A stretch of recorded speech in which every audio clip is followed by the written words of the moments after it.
Hello students, welcome to the class. And आज की इस क्लास में बेटा हम डिस्कस करेंगे about the ideal and non ideal solution. And on the basis of examination, on behalf of examination, this topic is going to be very important, right. तो कहीं ना कहीं दो लास्ट टॉपिक डिस्कस किया था, that is the Raoult's law. तो Raoult's law को relate करते हुए एक तरह से we can say that these are the application of the Raoult's law, because the Raoult's law discussing the vapour pressure, and vapour pressure की जो applications होती हैं वो ideal and non ideal solution के अंदर आती हैं। So what is the ideal and non ideal solution? So let we discuss. Okay, listen. तो टॉपिक है आइडियल एंड नॉन आइडियल। उससे पहले हमें बहुत सारी चीज़ें सीखनी होंगी, और वो क्या है, लेट्स सी। देखो बेटा, आइडियल सॉल्यूशन किसे कहते हैं और नॉन आइडियल सॉल्यूशन किसे कहते हैं वो समझना पहले जरूरी होगा, उसको यहाँ पर समझते हैं, ठीक है। So let begin. देखो बेटा, सपोज करो कि हमारे पास इस तरह से यहाँ पे कोई भी एक बीकर है। ओके, अब इस बीकर को हमें क्लोज भी करना है, तो क्लोज करने के लिए हमें क्या करना होगा? क्लोज करने के लिए हमें यहाँ पे इसका कैप लगाना होगा, ठीक है। तो हम यहाँ पे कैप लगाएंगे बेटा, ठीक है। तो सपोज दैट हमने यहाँ पे इस बीकर को इस तरह से बेटा क्लोज कर दिया। ओके, इतना करने के बाद ये मान के चलते हैं कि हम इसमें एक सॉल्वेंट ले लेते हैं। क्या लेते हैं बेटा? सॉल्वेंट। तो ये है बेटा यहाँ पे सॉल्वेंट के पार्टिकल्स। ओके, ये बेटा हमने यहाँ पे सॉल्वेंट के पार्टिकल्स ले लिए। These are the solvent particles. जब भी बेटा सॉल्वेंट की बात होती है तो एक बात आपको पता ही होगा, सॉल्वेंट की बात हम जब भी करते हैं तो हमें सॉल्वेंट हमेशा वाटर लेना होता है, ठीक है, क्योंकि एक अच्छा सॉल्वेंट है। अब सॉल्वेंट को आपको पता है किससे शो करते हैं बेटा? ए से शो करते हैं। तो मैं सॉल्वेंट यहाँ पे ए हो गया। दूसरी बात, इस सॉल्वेंट के बारे में आप एक बात बहुत अच्छे से जानते हो, और वो बात ये है कि ये जो सॉल्वेंट यहाँ पे लिया हुआ है ये किस नेचर का है बेटा? ये वोलाटाइल नेचर का है, मतलब कि इसकी वेपर बन सकती है। बात क्लियर है? इतना करने के बाद बेटा हम क्या करते हैं कि इस सॉल्वेंट के अंदर एक सॉल्यूट मिक्स कर देते हैं। मान लो कि आपने बेटा ये सॉल्यूट यहाँ पे ले लिया, ये सॉल्यूट बेटा आपने यहाँ पे इस तरह से ले लिया, ठीक है। ये आपने यहाँ पे सॉल्यूट ले लिया। Okay, so this is basically solute. ये बेटा आपने यहाँ पे सॉल्यूट लिया हुआ है। सभी जानते हैं कि सॉल्यूट को बी के द्वारा डिनोट करते हैं। अब मान लो कि जो सॉल्यूट आपने लिया हुआ है, सपोज दैट कि ये जो सॉल्यूट है वो यहाँ पे इथेनॉल है, सपोज दैट, है ना। अगर इथेनॉल है तो इथेनॉल के बारे में एक बात बहुत अच्छे से जानते हैं कि ये सब्सटेंस भी कैसा होता है बेटा? वोलाटाइल है। ये भी वोलाटाइल है। अब पहले से सारे बच्चों को पता है कि ये जो यहाँ पे कैप लगाया गया है, मतलब यहाँ पे जो क्लोज कंटेनर जो यहाँ पे देखने को मिल रहा है, बेसिकली इस क्लोज कंटेनर के अंदर क्या प्रेजेंट होगा बेटा? एयर। इसके अंदर एयर तो प्रेजेंट होगी, सभी को पता है ना। अब दूसरी बात यहाँ पे समझने वाली बात ये है कि अगर हम यहाँ बात करेंगे, क्योंकि दोनों ही सब्सटेंस जो हमने लिए हैं वो वोलाटाइलिक नेचर के हैं, तो एक बात तो कन्फर्म है कि वेपर तो दोनों की बनेगी। जैसे कि मान लो कि ये सॉल्वेंट की वेपर है बेटा, सॉल्वेंट जो पार्टिकल थे ना, ये उनकी वेपर बन रही है बेटा, ठीक है। जो कि राउट लॉ ने हमें सिखाया था कि अगर वोलेटाइल लिक्विड होगा तो वेपर बनाएगा, ठीक है। तो ये तो किसकी वेपर होगी बेटा? सॉल्वेंट की। अब क्योंकि हमारा जो सॉल्यूट है वो इथेनॉल है, वो भी वोलेटाइल नेचर का है, तो उसकी वेपर बनेगी। तो यहाँ पे बेटा दोनों की यहाँ पे वेपर इस तरह से हमने वेपर बना ली बेटा, ठीक है। ये बना ली बेटा हमने उनकी वेपर। अब वेपर बनने के बाद यहाँ पे कुछ चीज़ें और हमें ऐड करनी होंगी, और वो क्या क्या है वो देखो जरा। इतना करने के बाद ये सपोज करके चलते हैं कि ये जो सॉल्वेंट पार्टिकल हैं इनका यहाँ पे लिक्विड स्टेट में जो मोल फ्रैक्शन है वो यहाँ पे XA है, और जो सॉल्यूट पार्टिकल हैं उनका मोल फ्रैक्शन यहाँ पे XB है। ये हमें सपोज करके चलना है। मतलब ये जो मोल फ्रैक्शन है बेटा वो किसका है? सॉल्यूट पार्टिकल्स का। और ये जो मोल फ्रैक्शन है वो किसका है? सॉल्वेंट पार्टिकल का। लेकिन याद रखें, ये जो मोल फ्रैक्शन जो ली हुई है ये किस स्टेट में है बेटा? लिक्विड स्टेट में है, ये आप ध्यान रखो। So these are the mole fraction in the liquid state. Liquid state में मोल फ्रैक्शन है। अब क्योंकि आपको पता है कि यहाँ पे वेपर भी बनी हुई है तो वेपर का भी यहाँ मोल फ्रैक्शन होना चाहिए, ठीक है। तो यहाँ पे वेपर फेज में एक काम किया, सपोज दैट यहाँ पे ये जो है ये YA है, और एक यहाँ पे YB है। YA क्या है? YA है सॉल्वेंट की वेपर का मोल फ्रैक्शन, मतलब कि सॉल्वेंट का मोल फ्रैक्शन लेकिन वेपर फेज में। और YB जो है ये मोल फ्रैक्शन है लिक्विड सॉल्यूट का, मतलब जो इथेनॉल का। लेकिन ये जो मोल फ्रैक्शन यहाँ पे लिए हुए हैं, ये ध्यान रखना है कि ये मोल फ्रैक्शन बेटा यहाँ पे वेपर फेज में है, ठीक है। वेपर फेज में हो गया। अब मेनली जब हम आइडियल और नॉन आइडियल सॉल्यूशन को जब डिस्कस कर रहे होते हैं तो मेरा ये मानना है कि स्टूडेंट को सबसे पहले जो आना चाहिए वो आना चाहिए अबाउट द मॉलिक्यूलर इंटरेक्शन। उसको ये पहचानना आना चाहिए बेटा, मॉलिक्यूलर इंटरेक्शन। अगर आइडियल और नॉन आइडियल जो सॉल्यूशन का टॉपिक अगर आपको कंप्लीटली समझना है, अगर सारे क्वेश्चंस लगाने हैं, तो आपको ये टॉपिक समझना होगा कि मॉलिक्यूलर इंटरेक्शन क्या होता है बेटा, ठीक है। टॉपिक का नाम समझ में आ गया, क्या है मॉलिक्यूलर इंटरेक्शन। अगर हम यहाँ पे इसको डिफाइन करें तो यहाँ पे ये कह सकते हैं मॉलिक्यूलर इंटरेक्शन क्या होता है, तो कहा जाएगा it is the attraction force. ये जो है बेटा बेसिकली जो है वो क्या होता है? अट्रैक्शन फोर्स होता है। It is the attraction force, it is the attraction force acting, it is the attraction force acting between between two two adjacent between two adjacent molecules. ये ध्यान रखना बेटा। तो हमें यहाँ पे समझ में आ गया कि बेसिकली ये जो मॉलिक्यूलर इंटरेक्शन जो होता है वो क्या होता है। तो मॉलिक्यूलर इंटरेक्शन के बारे में हमने ये समझा कि बेसिकली ये एक तरह का अट्रैक्शन फोर्स ही होता है। मतलब मॉलिक्यूलर इंटरेक्शन जो है बेसिकली क्या है, अट्रैक्शन फोर्स है। मॉलिक्यूलर इंटरेक्शन एक प्रकार का अट्रैक्शन फोर्स है जो कि कार्य करता है, जो कि एक्ट करता है between the two adjacent atom, यानी कि जो दो पड़ोसी मॉलिक्यूल्स होते हैं उनके बीच में काम करता है। फॉर एग्जाम्पल के लिए मान के चलो बेटा कि हमारे पास दो मॉलिक्यूल हैं, ठीक है। ये मान के चलते हैं कि हमारे पास दो मॉलिक्यूल हैं। देखो जरा, जैसे कि मान लो कि एक मॉलिक्यूल हमारे पास ये है और एक मॉलिक्यूल हमारे पास ये है, ठीक है। दो मॉलिक्यूल्स मान लिया। अब इन मॉलिक्यूल को कुछ नाम दे देते हैं। जैसे कि मान लो कि ये जो मॉलिक्यूल है इसको हम नाम दे देते हैं, जैसे ये मॉलिक्यूल है A2 टाइप का मॉलिक्यूल है और ये जो मॉलिक्यूल है वो B2 टाइप का मॉलिक्यूल है। अब ये सपोज करके चलते हैं कि अगर ये दोनों मॉलिक्यूल लिक्विड स्टेट को ऑक्युपाई करते हैं, मतलब अगर ये लिक्विड स्टेट में है, तो एक बात तो कंफर्म है कि इनके बीच में कोई ना कोई अट्रैक्शन फोर्स तो काम कर ही रहा होगा। क्योंकि अगर ये गैस होते तो गैस के मॉलिक्यूल्स तो फार अपार्ट होते हैं, बहुत दूर दूर होते हैं। अब क्यों होते हैं? क्योंकि उनके बीच में मॉलिक्यूलर इंटरेक्शन होता ही नहीं है, और होता है तो नेग्लिजिबल होता है। तो बेसिकली आइडियल और नॉन आइडियल को पढ़ने के लिए पहले जानना सबसे ज्यादा जरूरी है, वो है मॉलिक्यूलर इंटरेक्शन। अब अगर हम ये सपोज करके चले यहाँ पे, जैसे कि हमने यहाँ पे सपोज कर लिया था कि ये दो अलग अलग मॉलिक्यूल हैं और इन मॉलिक्यूल्स के बीच में क्या होगा, अट्रैक्शन फोर्स होगा जो कि इन दोनों को होल्ड करके रख रहा होगा। अब ये जो अट्रैक्शन फोर्स यहाँ पे काम कर रहा है, ये वाला, इसी अट्रैक्शन फोर्स को प्यारे बच्चों कहा जाता है मॉलिक्यूलर इंटरेक्शन। क्या कहा जाता है बेटा? मॉलिक्यूलर इंटरेक्शन इसे कहा जाता है। इसे कहते हैं बेटा मॉलिक्यूलर इंटरेक्शन, ठीक है। इतना करने के बाद अगर मैं कहूं कि मॉलिक्यूलर इंटरेक्शन कितने टाइप का होता है, तो on my behalf you can say that कि वैसे तो मॉलिक्यूलर इंटरेक्शन के कई पार्ट यहाँ पे हो सकते हैं, लेकिन अगर मैं यहाँ पे कहूँ तो तीन यहाँ पे मेजर पार्ट हो सकते हैं। और कौन कौन से होते हैं? पहला जो मेजर पार्ट होता है वो होता है बेटा हाइड्रोजन बॉन्ड होता है। तो हाइड्रोजन बॉन्ड के बारे में आप लोग ध्यान रखोगे कि हाइड्रोजन बॉन्ड बेसिकली बेटा क्या होता है, एक तरह का मॉलिक्यूलर इंटरेक्शन है। सेकेंड पॉइंट जो होता है वो होता है dipole dipole interaction. Dipole dipole interaction, ये सेकेंड टाइप का बेटा इंटरेक्शन होता है। और थर्ड टाइप का इंटरेक्शन जो होता है वो होता है dipole dipole induced dipole induced dipole interaction. मतलब ओवरऑल बेटा यहाँ पे थ्री टाइप के इंटरेक्शंस होते हैं। एक हो गया हाइड्रोजन बॉन्ड हो गया, एक डाइपोल डाइपोल हो गया, और एक डाइपोल इंड्यूस्ड डाइपोल हो गया। इनको बारी बारी करके बेटा समझ लेते हैं। देखो जरा, जैसे कि सबसे पहले हमने यहाँ पे एग्जांपल लिया, वाटर मॉलिक्यूल एग्जांपल लिया, H2O मॉलिक्यूल की बात करते हैं, ठीक है। किसकी बात कर रहे हैं बेटा? H2O मॉलिक्यूल की।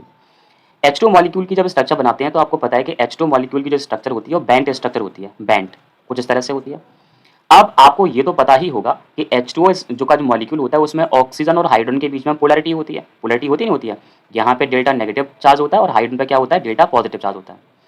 अब जैसे कि मान लो कि हमारे पास एक वाटर मॉलिक्यूल और भी है, मतलब एक वाटर मॉलिक्यूल किसी ने और पूछा तो एक वाटर मॉलिक्यूल हमने यहाँ पे ले लिया, ये वाला। तो एक वाटर मॉलिक्यूल बेटा यहाँ पे ये है। अब ये भी क्योंकि वाटर मॉलिक्यूल है तो यहाँ पे चार्ज तो यहाँ पे भी होंगे। जैसे कि यहाँ पे क्या होगा, यहाँ पे अगर हम इस जगह बात करेंगे तो ऑक्सीजन पे होगा डेल्टा नेगेटिव और हाइड्रोजन पे होगा डेल्टा पॉजिटिव। ओके, अब इतना करने के बाद आपको यहाँ पे एक चीज समझ में आ रही होगी कि इस मॉलिक्यूल में ऑक्सीजन पर नेगेटिव चार्ज है और हाइड्रोजन पर पॉजिटिव चार्ज है। मतलब कि यहाँ पे दो दो चार्ज हैं, पॉजिटिव चार्ज भी और नेगेटिव चार्ज भी है। तो ऑन बिहाफ दिस हम ये कह सकते हैं कि ये मॉलिक्यूल डाइपोल की तरह तो काम करता ही करता है। मतलब यहाँ पे ये डाइपोल है और ये डाइपोल है, मतलब दोनों के पास डाइपोल डाइपोल है। डाई का मतलब टू, पोल्स का मतलब चार्ज। तो मतलब ये दोनों मॉलिक्यूल्स डाइपोल डाइपोल इंटरेक्शन तो रखेंगे ही रखेंगे, ठीक है। लेकिन हमने एक हाइड्रोजन बॉन्ड का कॉन्सेप्ट भी सीखा है, उसमें ये सीखा था कि जब भी हाइड्रोजन का एटम, हाइड्रोजन समझते हैं ना बेटा, H, जब भी हाइड्रोजन का एटम, हाईली इलेक्ट्रोनेगेटिव एटम जो होते हैं जैसे कि फ्लोरीन हुआ, ऑक्सीजन हुआ और नाइट्रोजन हुआ, उनके जब भी जैसे ही पास जाता है, क्लोज जाता है, तो एक एक्स्ट्रा अट्रैक्शन फोर्स अपीयर करता है, बना लेता है, जैसे हम लोग क्या बोलते हैं, हाइड्रोजन बॉन्ड कहते हैं। तो हाइड्रोजन बॉन्ड का कॉन्सेप्ट तो बेटा ये हो गया। इतना करने के बाद अगर आप यही चीज नोटिस करोगे तो इस वाले वाटर मॉलिक्यूल का जो ऑक्सीजन का एटम है और इस वाले वाटर मॉलिक्यूल का जो हाइड्रोजन एटम है, इन दोनों के बीच में क्या होगा, मॉलिक्यूलर इंटरेक्शन होगा। यानी कि इनके बीच में यहाँ पे क्या बन जाएगा, H बॉन्ड बन जाएगा। तो अगर यहाँ पे अल्टीमेटली ये कहा जाए कि वाटर मॉलिक्यूल को जब एज अ सैंपल यहाँ पे लेते हैं तो समझ में आ गया कि वाटर मॉलिक्यूल के अंदर दो तरह के मॉलिक्यूलर इंटरेक्शन है। वाटर मॉलिक्यूल के अंदर एक तो हाइड्रोजन बॉन्ड है और साथ ही साथ वहाँ पे डाइपोल डाइपोल इंटरेक्शन भी प्रेजेंट है। क्लियर है? ओके। अगर हम बात करते हैं यहाँ पे एक सेकंड एग्जांपल लेते हैं, और सेकंड एग्जांपल हमारे पास है, मान लो कि एसीटोन का एग्जांपल ले लो या क्लोरोफॉर्म का एग्जांपल ले लो, कोई भी ले लो, क्लोरोफॉर्म या एसीटोन का कोई भी एग्जांपल ले लो। जैसे हमने एसीटोन का एग्जांपल ले लिया। अगला एग्जांपल है एसीटोन। एसीटोन का फॉर्मूला होता है CH3COCH3। अब आपने क्या किया, एसीटोन की स्ट्रक्चर बनाने की यहाँ पे कोशिश की। तो एसीटोन का जो मॉलिक्यूल है, ऑर्गेनिक केमिस्ट्री पूरी पढ़ी हुई है हमने, तो हम सभी जानते हैं कि एसीटोन का जो स्ट्रक्चर है वो कुछ इस तरह से होता है। This is the structure of acetone. अब हम चाहें तो यहाँ पे एसीटोन की एक स्ट्रक्चर बना सकते हैं, है ना। एसीटोन की एक स्ट्रक्चर बनाएंगे। अब एसीटोन में यहाँ पे जो CH3 आता है, तो मैंने एक काम किया CH3 का यहाँ पे CH2 लिख करके एक हाइड्रोजन को मैंने यहाँ बाहर दिखा दिया क्योंकि मुझे नीड है, इस वजह से यहाँ दिखा दिया, ठीक है। और यहाँ पे ये कार्बन और यहाँ पे ये ऑक्सीजन और यहाँ पे ये CH3, ठीक है। अब यहाँ पे बहुत सारे बच्चों को ये कन्फ्यूजन आता है। बच्चे क्या करते हैं, जब एसीटोन के बीच में जब मॉलिक्यूलर इंटरेक्शन डिस्कस कर रहे होते हैं तो वो ये सोच लेते हैं कि ये कार्बोनिल ग्रुप है, कार्बन और ऑक्सीजन के बीच का ग्रुप है। तो यहाँ पे क्या होगा, यहाँ पे delta negative partial negative charge होगा और कार्बन पे यहाँ पे होगा पार्शियली पॉजिटिव चार्ज होगा। फिर वो क्या करते हैं, ये जो कार्बन के साथ का जो हाइड्रोजन एटम जो दिख रहा है उसको यहाँ पे ऑक्सीजन के साथ H1 बना के दिखा देते हैं। यानी कि उनको ये समझ में आता है कि भाई इनके बीच में हाइड्रोजन बॉन्ड होगा। लेकिन बेटा हमेशा याद रखो, कार्बन और कार्बन के साथ जो जुड़ा हुआ हाइड्रोजन जो होता है उस पर यहाँ पे कोई भी पोलैरिटी नहीं होती है, ये आपको हमेशा ध्यान रखना होगा। यानी कभी भी ऐसी गलती मत कीजिएगा कि कार्बन और हाइड्रोजन के बीच का जो ये जो H है इसे प्लस चार्ज दिखा दो। मतलब जब भी हम ऐसा यहाँ पे करते हैं तो वो बिल्कुल गलत कर रहे होते हैं। तो हमें यहाँ पे ये नहीं करना है। एग्जैक्टली हमें यहाँ ये समझना होगा कि भाई यहाँ पे जो हाइड्रोजन है वो यहाँ पे इस तरह से पॉसिबल नहीं है, यानी कि उसके तीनों के तीनों हाइड्रोजन जो है वो यही होंगे, यानी कि ये CH3 होगा, CH3। तो अब इनके बीच में किस तरह का इंटरेक्शन होता है, अब देखो बेटा, जो चार्ज अपीयरेंस आपने यहाँ पे की है वही चार्ज अपीयरेंस यहाँ पे भी होगी। कार्बन पे क्या होगा, प्लस चार्ज, और ऑक्सीजन पे क्या होगा, माइनस चार्ज। तो अब क्योंकि हाइड्रोजन बॉन्ड का कॉन्सेप्ट तो यहाँ लगा नहीं, अब सिर्फ यहाँ पे एक ही कॉन्सेप्ट रह जाता है और वो कॉन्सेप्ट ये रहता है कि ये जो पार्ट है मुझे डाइपोल की तरह फील हो रहा है और ये पार्ट भी यहाँ पे डाइपोल की तरह का फील हो रहा है। तो इसका मतलब ये होगा कि इनके बीच में यहाँ पे जो अट्रैक्शन फोर्स जो काम कर रहा होगा that is the dipole dipole interaction. मतलब इनके बीच में यहाँ पे क्या लगा होगा, डाइपोल डाइपोल इंटरेक्शन। कौन सा लगा होगा बेटा, डाइपोल डाइपोल इंटरेक्शन। तो फर्दर जब आप यहाँ पे डिस्कस कर रहे होंगे आइडियल नॉन आइडियल को, तो आपको इस तरह की यहाँ पे एबिलिटी चाहिए होगी कि आप किसी भी टॉपिक को देख करके, किसी मॉलिक्यूल को देख के ये पता कर पाओ कि वहाँ पे किस तरह का इंटरेक्शन वहाँ पे प्रेजेंट है। अब एक मॉलिक्यूल, थर्ड वन एग्जाम्पल और रहता है, वो भी देख लेते हैं। एक मॉलिक्यूल है हमारे पास, क्लोरीन का मॉलिक्यूल है बेटा। क्या है, क्लोरीन का मॉलिक्यूल। अगला एग्जाम्पल है बेटा हमारे पास Cl2 मॉलिक्यूल, Cl2 यानी क्लोरीन के मॉलिक्यूल के लिए डिस्कस करते हैं। जब बच्चों आप लोग क्लोरीन मॉलिक्यूल को डिस्कस करोगे तो जैसे कि मान लो कि ये Cl और यहाँ पे सिंगल बॉन्ड Cl, और दूसरा मॉलिक्यूल बनाएंगे तो Cl single bond Cl। Basically आप लोगों को पता होगा यहाँ पे भी क्लोरीन का एटम है और यहाँ पे भी क्लोरीन का ही एटम है। तो होगा क्या कि इनके बीच में तो कोई चार्ज अपीयरेंस होगा नहीं, क्योंकि जब दोनों एटम एक जैसे हैं तो उनकी इलेक्ट्रोनेगेटिविटी एक जैसी होगी, और जब इलेक्ट्रोनेगेटिविटी एक जैसी होगी तो वहाँ पे कोई भी चार्ज अपीयरेंस नहीं होगा। मतलब फिलहाल तो यहाँ पे कोई चार्ज नहीं है। मतलब कि ये एक तरह से नॉन पोलर मॉलिक्यूल है, कोई पोल्स ही नहीं है, कोई चार्ज ही नहीं है इनके पास। लेकिन बेटा आपको ध्यान रखना है कि ये जो मॉलिक्यूल है, ये वाला मॉलिक्यूल और ये मॉलिक्यूल जैसे ही पास में आते हैं, जैसे ही पास में आएंगे तो पास आने की वजह से यहाँ पे क्या होगा, एक बार में क्या होता है कि जब देखो इसके पास इलेक्ट्रॉन डेंसिटी होगी, इसकी इलेक्ट्रॉन डेंसिटी होगी, तो एक जब ये दोनों इलेक्ट्रॉन डेंसिटी जब पास में आती हैं तो क्या होता है कि इसकी इलेक्ट्रॉन डेंसिटी से इसकी इलेक्ट्रॉन डेंसिटी रिपेल होती है। रिपेल होने से एक क्लोरीन पर नेगेटिव और एक क्लोरीन पर पॉजिटिव चार्ज आ जाता है। अगर आपको ये चीज कॉन्सेप्ट समझ में नहीं आ रहा तो आप एक काम कर सकते हैं, इसको और अच्छे से समझने के लिए यहाँ पे हाइड्रोजन ले लो और Cl2 मॉलिक्यूल जो दे रखा है उसकी जगह HCl का मॉलिक्यूल ले लो और Cl का। यानी कि हमने यहाँ पे क्या किया, Cl2 मॉलिक्यूल के साथ साथ हमने यहाँ पे HCl ले लिया और हमने यहाँ पे प्लस करके Cl2 का मॉलिक्यूल ले लिया, दो ले लिए। मतलब बेसिकली यहाँ पे H ले लिया हमने। तो यहाँ से आपको अच्छे से समझ में आ जाएगा। जैसे आपको पता है कि HCl का मॉलिक्यूल तो डाइपोल है ना, सभी को पता है भाई डाइपोल है। कैसे होता है, यहाँ पे होता है डेल्टा नेगेटिव और यहाँ पे क्या होता है, डेल्टा पॉजिटिव होता है। क्लोरीन पे यहाँ पे कोई चार्ज नहीं होता। लेकिन अगर हम बात करेंगे तो क्लोरीन के पास यहाँ पे इलेक्ट्रॉन डेंसिटी तो होती है कि नहीं होती है, बिल्कुल होती है भाई। यहाँ पे नॉन बॉन्डिंग इलेक्ट्रॉन पेयर होते नहीं होते क्लोरीन पे, बिल्कुल होते हैं। अब इलेक्ट्रॉन क्या है, नेगेटिवली चार्ज पार्टिकल, सभी को पता है। लेकिन चार्ज अपीयरेंस कोई भी नहीं है, न्यूट्रल स्टेट में। तो होगा क्या, ये जो पॉजिटिव चार्ज जो हाइड्रोजन का दिख रहा है वो पॉजिटिव चार्ज क्लोरीन की इलेक्ट्रॉन डेंसिटी को अपनी तरफ यहाँ पे अट्रैक्ट करेगा, खींचेगा। और इसके खींचने की वजह से यहाँ पे जैसे इसकी इलेक्ट्रॉन डेंसिटी इस तरफ माइग्रेट होगी तो यहाँ पे क्या होगा, पार्शियली पॉजिटिव चार्ज यहाँ पे अपीयर हो जाएगा, है ना। और अगर यहाँ पे क्लोरीन पे पार्शियली पॉजिटिव चार्ज अगर यहाँ पे अपीयर होगा तो यहाँ पे इसके ऑपोजिटली क्लोरीन पे क्या होगा, नेगेटिव चार्ज। तो आपने देखा कि वैसे तो यहाँ पे HCl तो एक डाइपोल था, लेकिन Cl2 क्या था, डाइपोल नहीं था। लेकिन HCl वाले डाइपोल ने Cl2 वाले मॉलिक्यूल को क्या करा, इंड्यूस करा, और इंड्यूस करके उसको भी क्या बना दिया, डाइपोल ही बना दिया। तो इस तरह का जो अट्रैक्शन फोर्स होता है इसे कहते हैं डाइपोल इंड्यूस डाइपोल इंटरेक्शन कहते हैं। तो बेसिकली फिर से बेटा मैं आपको बता रहा हूँ, आइडियल और नॉन आइडियल सॉल्यूशन के डिस्कशन में जो मेन पार्ट होता है, सबसे मेन पार्ट जो होता है that is the interaction, molecular interaction. और मॉलिक्यूलर इंटरेक्शन क्या होता है, किसी भी तरह के कंपाउंड में मॉलिक्यूल्स के बीच में जो अट्रैक्शन फोर्स काम करता है उसी को हम लोग बोलते हैं मॉलिक्यूलर इंटरेक्शन। अब देखो बेटा, अब हम आगे की चीजें समझते हैं। देखो जरा, सपोज दैट हम ये मान के चलते हैं कि हमारे पास एक कॉम्पोनेंट था, कोई भी इस तरह का कॉम्पोनेंट था या कोई मॉलिक्यूल था, यहाँ पे ए और ए। मान लो कि ये हमारे पास सॉल्वेंट है, ये मान के चलते हैं। और सॉल्वेंट के एटम्स के बीच में यहाँ पे किसी भी तरह का कोई इंटरेक्शन फोर्स था, बट वी डोंट नो कि कौन सा इंटरेक्शन था, बट था। ऐसे ही हमारे पास एक सॉल्यूट है बी, सिंगल बॉन्ड बी या इंटरेक्शन बी। और ये यहाँ पे सॉल्यूट है। तो ये तो यहाँ समझ में आ गया कि सर हमने एक सॉल्वेंट लिया हुआ है और एक हमने यहाँ पे क्या लिया हुआ है, सॉल्यूट। अब एक बात कंफर्म है कि सॉल्वेंट में उसके जो मॉलिक्यूल्स हैं उसके बीच में इंटरेक्शन होगा। अब जैसे सपोज दैट इसे मान लेते हैं यहाँ पे इंटरेक्शन नंबर 1 और इसे मान लेते हैं यहाँ पे इंटरेक्शन नंबर 2 मान लेते हैं। ठीक है, क्या मान लिया, इंटरेक्शन नंबर 1 और इंटरेक्शन नंबर 2 मान लिया। अब सॉल्यूशन बनाने के लिए जैसा कि सभी को पता है कि इन दोनों को मिक्स किया जाता है। तो मान लो कि सॉल्यूट और सॉल्वेंट को सपोज दैट हमने यहाँ पे मिक्स किया। ओके, मिक्स करने के बाद क्या होगा, सॉल्यूशन जो बनेगा, तो सॉल्यूशन में सॉल्वेंट के मॉलिक्यूल्स और सॉल्यूट के मॉलिक्यूल्स के बीच में इंटरेक्शन आता है। तो यहाँ पे बेसिकली ये क्या बन के आया, ये बन के आया है बेटा सॉल्यूशन। ठीक है, अब सॉल्यूशन में मान लो कि सॉल्यूशन में इंटरेक्शन जो होगा वो किस किस के बीच में होगा, सॉल्वेंट और सॉल्यूट के पार्टिकल्स के बीच में। वापस आते हैं, सॉल्वेंट जो होता है तो उसमें सॉल्वेंट सॉल्वेंट के मॉलिक्यूल्स के बीच में इंटरेक्शन होता है। सॉल्यूट की बात करेंगे तो सॉल्यूट और सॉल्यूट के मॉलिक्यूल्स के बीच में इंटरेक्शन होता है। और सॉल्यूशन की बात करेंगे तो सॉल्वेंट और सॉल्यूट के बीच में यहाँ पे मॉलिक्यूलर इंटरेक्शन होता है। अब हम यहाँ पे 3 पॉसिबल कंडीशंस की बात कर सकते हैं। कौन कौन सी कंडीशन यहाँ पे अराइजेज होंगी वो देखेंगे जरा। देखो बेटा, पहली कंडीशन यहाँ पे ये होगी, केस 1 यहाँ पे ये अराइज हो सकता है कि सॉल्यूशन का जो इंटरेक्शन है, सॉल्यूशन का इंटरेक्शन यानी कि I3 हो सकता है वो I1 के बराबर हो, है ना। अगर I1 के बराबर नहीं है तो हो सकता है कि वो I2 के बराबर हो, मतलब केस 1 जो है वो ये वाला है। और हो सकता है कि दोनों के बराबर हो, I3 इक्वल्स टू I1 और प्लस I2, ये सपोज कर लिया। तो ये केस 1 आता है।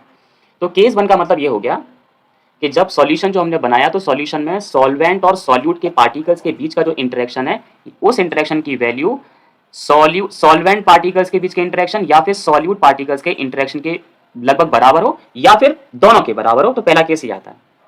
अब थोड़ी सी थर्मोडायनामिक्स यहाँ पे यूज करनी पड़ेगी। जैसे आपको पता है कि किसी भी तरह का जब एक इंटरेक्शन ब्रेक होता है, जैसे कि मान लो कि इंटरेक्शन से ब्रेक करेंगे तो किसी सर्टेन इंटरेक्शन को ब्रेक करने पर एक अमाउंट ऑफ एनर्जी हीट के रूप में रिलीज होती है, जिसे बॉन्ड एनर्जी हम कहते हैं। किसी भी तरह के इंटरेक्शन को ब्रेक करने पर एक अमाउंट ऑफ एनर्जी रिलीज होती है, जिसे हम यहाँ पे थर्मल एनर्जी या फिर बॉन्ड एनर्जी कहते हैं। और किसी भी तरह के इंटरेक्शन को बनाते हैं तो बनाने के लिए जो एनर्जी चाहिए होती है उसे बॉन्ड फॉर्मेशन एनर्जी कहते हैं। तो देखो, अब जैसे कि हमने ये कहा है कि इसके बीच का जो इंटरेक्शन है, मतलब इनके बीच में जितना इंटरेक्शन लग रहा है वही इंटरेक्शन इनकी और इनके बराबर है। तो इसका मतलब ये हुआ कि जब इसको यहाँ पे ब्रेक किया गया होगा, इन बॉन्ड को यहाँ पे ब्रेक किया होगा, तो जितनी एनर्जी यहाँ पे रिलीज हुई होगी उतनी ही एनर्जी यहाँ पे एब्जॉर्ब हो गई होगी।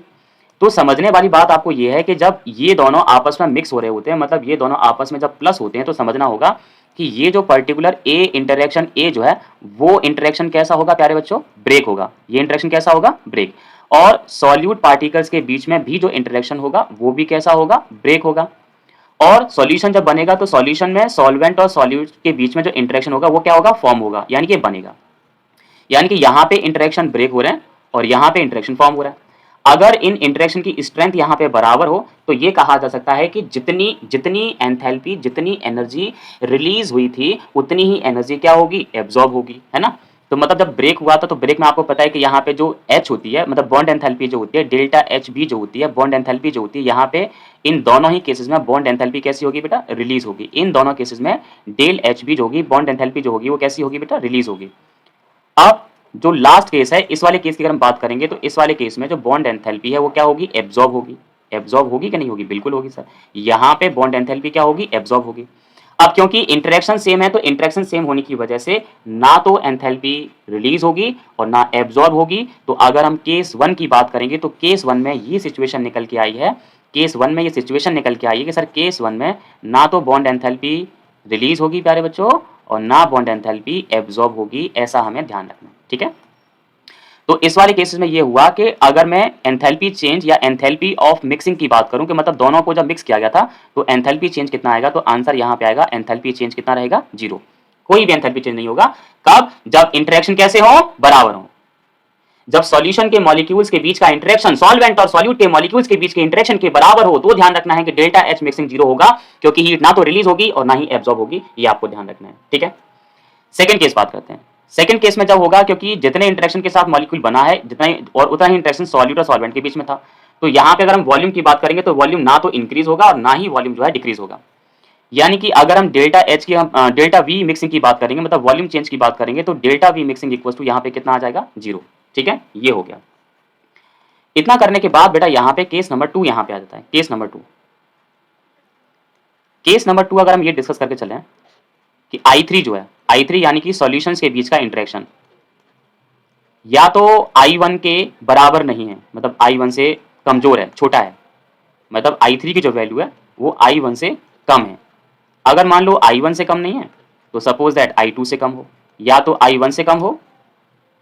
सेकंड केस जो अराइज होता है, जैसा कि आपको यहाँ पे दिख रहा होगा, सेकंड केस अगर आप यहाँ देख पा रहे हैं तो सेकंड केस में आप देखोगे तो I3 क्या था, I3 था सॉल्यूशन के बीच में क्या था, मॉलिक्यूलर इंटरेक्शन था। तो अगर सॉल्यूशन के बीच का मॉलिक्यूलर इंटरेक्शन या तो सॉल्यूट या सॉल्वेंट दोनों में से अगर कम निकल के आएगा, है ना, दोनों से कम निकल के आएगा, तो सेकंड केस यहाँ पे ये होगा, और इस केस में क्या होगा वो डिस्कस करेंगे। तो देखो जरा, सॉल्यूशन था, पहले मान लो कि सॉल्वेंट के बीच में कोई इंटरेक्शन था, सॉल्यूट के बीच में कोई इंटरेक्शन था, लेकिन जब सॉल्यूशन बना तो सॉल्यूशन बनने से इंटरेक्शन कम हो गया। तो सॉल्यूशन के बीच में इंटरेक्शन जब कम हो गया तो मॉलिक्यूल दूर दूर जाएंगे, मॉलिक्यूल क्या होगा, दूर दूर जाएंगे। अब दूर दूर जब चीजें जाएंगी तो क्या होगा, अब आपको पता है कि यहाँ पे ये जो इंटरेक्शन जो बना रहे हो, सॉल्यूशन के बीच का जो इंटरेक्शन बना रहे हो कमजोर बना रहे हो, मतलब वीक बॉन्ड बना रहे हो, और यहां से आपके पास एनर्जी ज्यादा रिलीज हुई है और आपने खर्च कितनी किया है, कंपैरेटिवली कम की है। इसका मतलब यहाँ पे क्या होगा कि एंथैल्पी यहाँ पे रिलीज होगी, यानी कि इस केस में कहा जा सकता है कि डेल्टा एच मिक्सिंग जब निकालोगे तो डेल्टा एच मिक्सिंग कितना होगा, ग्रेटर देन 0 होगा, यानी कि कुछ ना कुछ एंथैल्पी यहाँ पे रिलीज होगी। और दूसरा, क्योंकि जब मॉलिक्यूल मिक्स करने के बाद दूर दूर चले जाएंगे तो वॉल्यूम में भी वहां पे इंक्रीज हो जाएगा, तो डेल्टा वी मिक्सिंग कितना हो जाएगा, ग्रेटर देन द 0। अब तीसरा केस यहाँ पे अराइज ये होता है, केस 3 की अगर हम यहाँ बात करेंगे तो केस 3 ये होगा कि अगर ये मान के चलेंगे कि सॉल्यूशन के मॉलिक्यूल्स के बीच का इंटरेक्शन ज्यादा है या तो सॉल्वेंट के मॉलिक्यूल के इंटरेक्शन से, या फिर सॉल्यूशन का जो इंटरेक्शन है वो ज्यादा है सॉल्यूट के मॉलिक्यूल के इंटरेक्शन से, तो यहाँ पे बेटा ये थर्ड केस यहाँ पे अराइज होता है।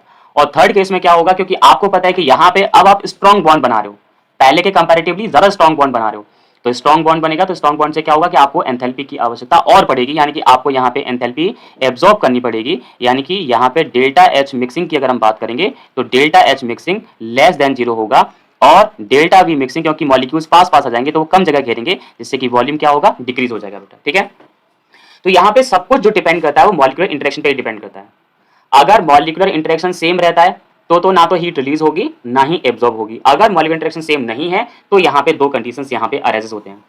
अगर मैं यहाँ पे शॉर्ट ट्रिक की बात करूंगा तो शॉर्ट ट्रिक यहाँ पे ये है कि जब मॉलिक्यूलर इंटरेक्शन जब सेम होता है बेटा तो ध्यान रखना है, तो जो सॉल्यूशन जो बनेगा इस तरह के सॉल्यूशन को हम लोग बोलते हैं आइडियल सॉल्यूशन, और जहां पे मॉलिक्यूलर इंटरेक्शन सेम नहीं होता है उस केस में हम हमारे सॉल्यूशन को क्या बोलते हैं, नॉन आइडियल सॉल्यूशन। क्या बोलते हैं बेटा, नॉन आइडियल सॉल्यूशन। अब इन्हीं को एक एक करके हमें डिस्कस करना है, ठीक है। तो सबसे पहले टॉपिक हम स्टार्ट करते हैं, the topic name is the ideal solution, ठीक है। तो टॉपिक का नाम क्या है बेटा, आइडियल सॉल्यूशन, आइडियल सॉल्यूशन। तो बेटा हम स्टार्ट करते हैं, टॉपिक का नाम है आइडियल सॉल्यूशन, ठीक है। क्या डिस्कस करने वाले हैं, आइडियल सॉल्यूशन। अगर हम आइडियल सॉल्यूशन की बात करेंगे तो आइडियल सॉल्यूशन को कैसे डिफाइन किया जाएगा, लेट्स सी। हाँ, ध्यान रखना है आपको, इसमें पॉइंट ध्यान रखना है, आइडियल सॉल्यूशन जो क्या होता है, लेट्स सी। तो इसमें कहेंगे the solution, the solution,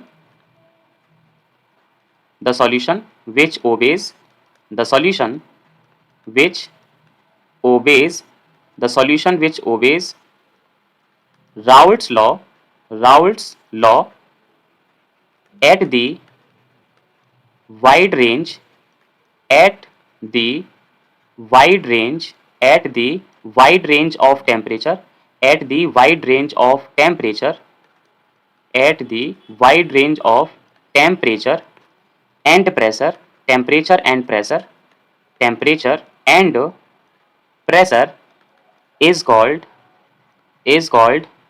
an ideal solution, is called an ideal solution। तो यहाँ पे बेटा बात ये हो रही है, बात यहाँ पे ये है कि आइडियल सॉल्यूशन किसे कहते हैं, तो आइडियल सॉल्यूशन को यहाँ पे डिफाइन किया गया, डेफिनेशन यहाँ पे ये है। आइडियल सॉल्यूशन की डेफिनेशन को एक बार यहाँ पे रिपीट कर लेते हैं। तो कहा गया है एक ऐसा सॉल्यूशन, मतलब एक ऐसा सॉल्यूशन विच ओबेज, जो कि पालन करता है, किसको करता है, राउल्ट लॉ को फॉलो करता है, एट द वाइड रेंज, यानी कि कितनी भी रेंज हो, किसकी, टेम्परेचर की, मतलब टेम्परेचर चाहे कितना भी हो, एंड प्रेशर, और प्रेशर चाहे कितना भी हो, इस तरह के सॉल्यूशन को हम लोग क्या बोलते हैं, आइडियल सॉल्यूशन। अब हमारे बच्चों को एक डाउट है, सर ये ओबे करने का यहाँ पे मतलब क्या है, तो पहले यहाँ पे ओबे करने का मीन्स यहाँ पे समझते हैं। जैसे कि मान लो कि बेटा हमने यहाँ पे एक फिर से वही एक क्लोज कंटेनर बेटा यहाँ पे लिया हुआ है, ठीक है। क्लोज कंटेनर लेने के बाद यहाँ पे सॉल्यूट और सॉल्वेंट दो ले जाते हैं, आपको पता है। तो मान लो कि ये यहाँ पे सॉल्वेंट के पार्टिकल्स हैं, ठीक है, ये सॉल्वेंट के पार्टिकल्स हैं, और यहाँ पे ये सॉल्यूट के पार्टिकल्स हैं और दोनों ही यहाँ पे वोलाटाइल नेचर के हैं, तो वेपर दोनों की बनेगी, है ना। वेपर भी तो दोनों की आएगी कि नहीं आएगी, सॉल्वेंट की भी वेपर आएगी और सॉल्यूट की वेपर आएगी, दोनों की वेपर आएगी, ठीक है। अब हमने क्या किया, यहाँ पे हम इसका प्रेशर मेजरमेंट करना चाहते हैं, प्रेशर कितना होगा। तो प्रेशर मेजरमेंट करने के लिए हमने क्या किया, यहाँ पे एक प्रेशर मेजरिंग डिवाइस यहाँ पे लगा देंगे बेटा। प्रेशर मेजरिंग डिवाइस हमने यहाँ पे लगाई, सपोज दैट ये एक प्रेशर मेजरिंग डिवाइस है बेटा। मान लो कि यहाँ पे हम लोग प्रेशर मेजरिंग डिवाइस यहाँ पे लगाने वाले हैं। तो ये देखो जरा, सपोज दैट हमने ये एक प्रेशर मेजरिंग डिवाइस यहाँ पे ले ली बेटा, ठीक है। और प्रेशर मेजरिंग डिवाइस का काम क्या होता है, प्रेशर को मेजर करना होता है। तो ये हमारी प्रेशर यहाँ पे प्रेशर मेजरिंग डिवाइस है। सो this is pressure measuring device, pressure measuring device, है ना। This is the pressure measuring device. इसका काम क्या होगा, यहाँ पे जो भी प्रेशर आएगा उस प्रेशर को यहाँ पे मेजर करना। तो यहाँ पे आपको पता है कि सॉल्वेंट और सॉलिड दोनों की ही वेपर है, तो यहाँ पे प्रेशर आएगा। अब वो प्रेशर यहाँ पे इस डिवाइस के द्वारा यहाँ पे मेजर किया जा रहा है। तो यहाँ पे बेटा जो भी प्रेशर यहाँ पे आएगा, यहाँ से हम जो भी प्रेशर की वैल्यू यहाँ पता करेंगे प्यारे बच्चों, तो वो जो प्रेशर यहाँ पे जो कहलाएगा वो कहलाएगा आपका ऑब्जर्व प्रेशर कहलाएगा। क्या कहलाएगा बेटा, ऑब्जर्व प्रेशर। क्या कहलाएगा, ऑब्जर्व प्रेशर। तो यहाँ पे प्रेशर मेजरिंग डिवाइस से जो प्रेशर यहाँ पे आएगा प्यारे बच्चों, उसे यहाँ पे कहेंगे, क्या कहेंगे, इसे यहाँ पे कहेंगे ऑब्जर्व वेपर प्रेशर। कौन सा कहलाएगा, ऑब्जर्व, क्योंकि ये आपने ऑब्जर्व किया है, कहाँ से, मेजरिंग डिवाइस से। सेकेंडली अगर हम बात करेंगे, अगर हमें वेपर प्रेशर निकालना हो तो वेपर प्रेशर के लिए कौन सा लॉ दिया गया है, आप सभी को पता है। वेपर प्रेशर के निकालने के लिए हमें कौन सा लॉ दिया गया, राउल्ट लॉ दिया गया है। कौन सा दिया गया बेटा, राउल्ट लॉ दिया गया, याद है ना आप लोगों को, राउल्ट लॉ हमें दिया गया था। अब राउल्ट लॉ क्या कहता है उसके बारे में बात करते हैं। राउल्ट लॉ ने ये कहा था कि अगर आपको किसी भी कंपोनेंट का प्रेशर निकालना है, क्या निकालना है बेटा, प्रेशर। अगर हम राउल्ट लॉ की बात करते हैं तो राउल्ट लॉ के अकॉर्डिंग यहाँ कह सकते हैं, अगर हम यहाँ बात करेंगे according to Raoult law, according to Raoult law, उन्होंने भी तो हमें वेपर प्रेशर निकालना ही बताया था बेटा, याद है ना आप लोगों को। तो अगर मान लो कि अगर आपने वेपर प्रेशर राउल्ट लॉ के अकॉर्डिंग निकाला होता, मतलब ये वाला फॉर्मूला लगा करके कि कंपोनेंट का vapour pressure is equals to component का प्योर स्टेट में वेपर प्रेशर और इनटू में यहाँ पे उसका मोल फ्रैक्शन, एंड जो सॉल्यूट है उसका भी अगर आप निकालते तो यहाँ पे पी बी आता और पी बी इक्वल्स टू यहाँ पे कितना आता, P naught B into X B. तो ये आप क्या कर रहे हो, ये तो एक थ्योरी लगा रहे हो, थ्योरी के अकॉर्डिंग यहाँ प्रेशर निकाल लो और टोटल प्रेशर निकालेंगे वो इन दोनों के सम के बराबर आएगा, यानी कि पी ए और प्लस पी बी के बराबर आएगा। तो बेटे यहाँ पे ये जो प्रेशर यहाँ पे आया है, इस प्रेशर को हमने क्योंकि कैलकुलेट करके निकाला है, कैलकुलेशन फॉर्मूला लगा के निकाला है, इसलिए इसे कहा जाएगा यहाँ पे कैलकुलेटेड प्रेशर, यहाँ पे कहा जाएगा। So this is calculated pressure, calculated pressure या फिर कैलकुलेटेड वेपर प्रेशर।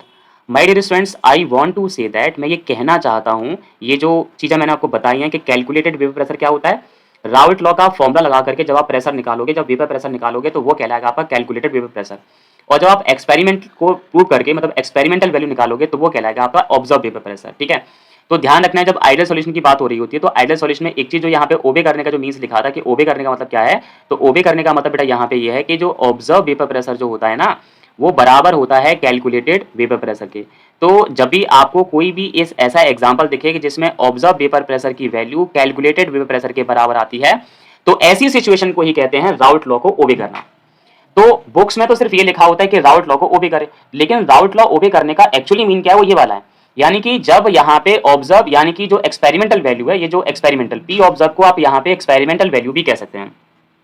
ऑब्जर्व का मतलब बेटा यहाँ पे हो गया एक्सपेरिमेंटल वैल्यू, है ना, क्या हो गया, एक्सपेरिमेंटल वैल्यू, एक्सपेरिमेंटल वैल्यू हो गई। और ये जो वैल्यू है वो कैलकुलेटेड है, तो इसे हम यहाँ पे थ्योरेटिकल वैल्यू भी कह सकते हैं। So this is also known as the theoretical value. तो जब थ्योरेटिकल वैल्यू और एक्सपेरिमेंटल वैल्यू सेम आ जाए तो इसी को कहते हैं राउल्ट लॉ को ओबे करना, ठीक है। अब पहला हो गया कि आइडियल सॉल्यूशन किसे कहते हैं, तो हमने समझ लिया कि सॉल्यूशन जो कि राउल्ट लॉ को कंप्लीटली ओबे करता है उसे हम बोलते हैं आइडियल सॉल्यूशन। और आइडियल सॉल्यूशन होने की कंडीशन क्या क्या है वो मैं आपको बताता हूँ।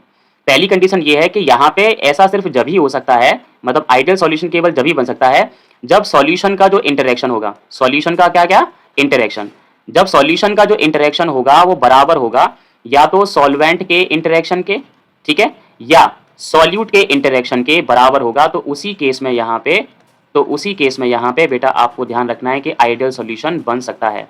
तो आइडियल सॉल्यूशन की सबसे पहली कंडीशन कौन सी है, आइडियल सॉल्यूशन की सबसे पहली कंडीशन है कि सॉल्यूशन का जो इंटरेक्शन है वो सॉल्यूट और सॉल्वेंट के इंटरेक्शन के कैसी हो, बराबर हो, ठीक है। दूसरी कंडीशन यहाँ पे ये है कि यहाँ पे जो एंथैल्पी चेंज की बात करोगे, क्योंकि इंटरेक्शन ना तो कम हो रहा है ना ज्यादा हो रहा है, तो एंथैल्पी चेंज जो होगा वो कितना होगा, जीरो, यानी कि हीट ना तो रिलीज होगी और ना ही एब्जॉर्ब होगी। और तीसरा यहाँ पे वॉल्यूम चेंज जो होगा, वॉल्यूम चेंज यानी कि डेल्टा वी मिक्सिंग जो होगा, delta V mixing equal to कितना होगा, 0 होगा, मतलब वॉल्यूम ना तो डिक्रीज होगा और ना ही इंक्रीज होगा।